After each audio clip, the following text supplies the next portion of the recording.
분단 70년 한반도 화해와 평화를 위한 임진각 선언. 일어나 저 큰 성읍 닌웨로 가서 내가 네게 명한 바를 그들에게 선포하라.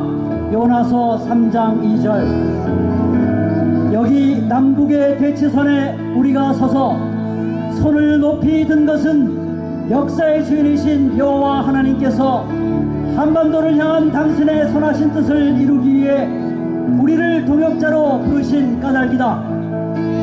한반도를 향한 주님의 마음은 죽음의 대결을 거둬들이고 화해와 용서와 정의가 살아 숨쉬는 평화의 공동체를 이루는 것이다.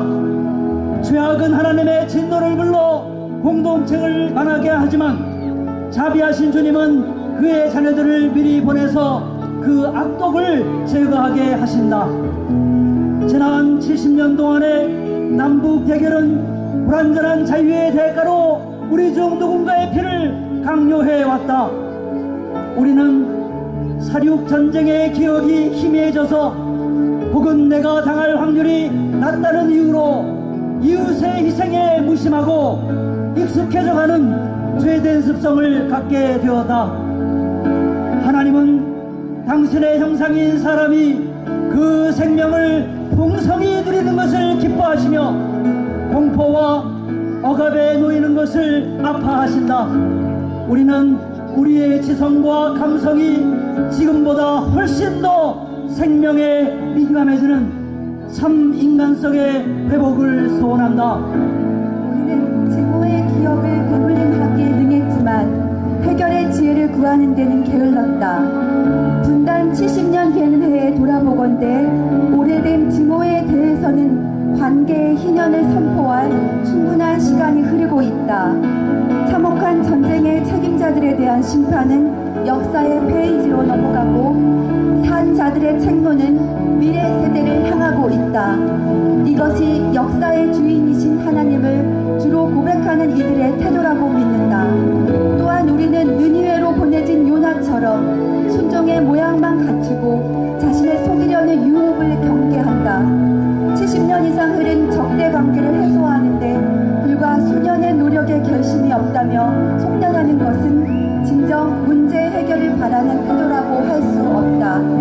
순종과 능력은 한반도의 대결이 실질적으로 사라지고 평화가 자리 잡을 때까지 낙심하지 않는 것이다.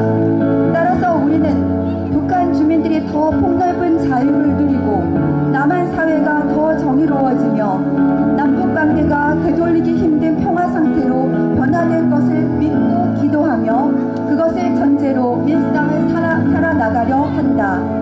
우리는 하나님이 이 문제를 해결하기에 충분한 자원과 지속 그리고 주변 환경을 우리에게 이미 주셨음을 고백한다.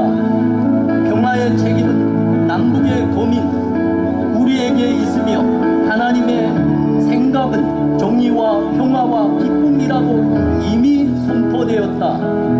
그러므로 오늘 우리가 순종할 바를 찾는 것이 신자의 도리이다.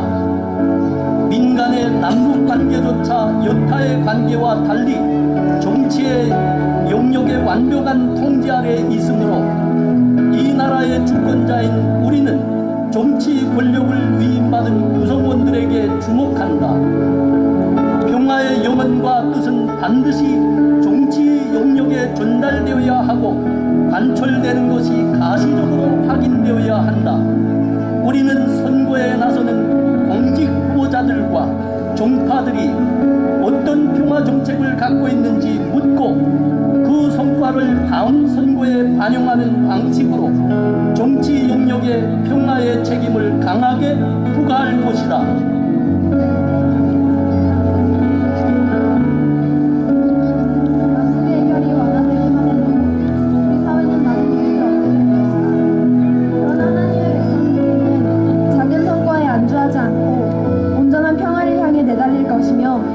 그것은 다음 세대와의 협력을 의미한다.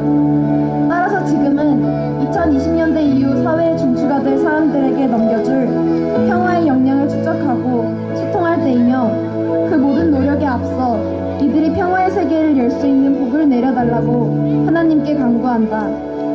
이제 기성세대는 적대 관계를 신뢰와 평화의 관계로 전환해내는 과정을 고안해야 하며 애써 되찾은 평화를 오래도록 유지하는 역동적인 기술과 지식을 창안해야 한다.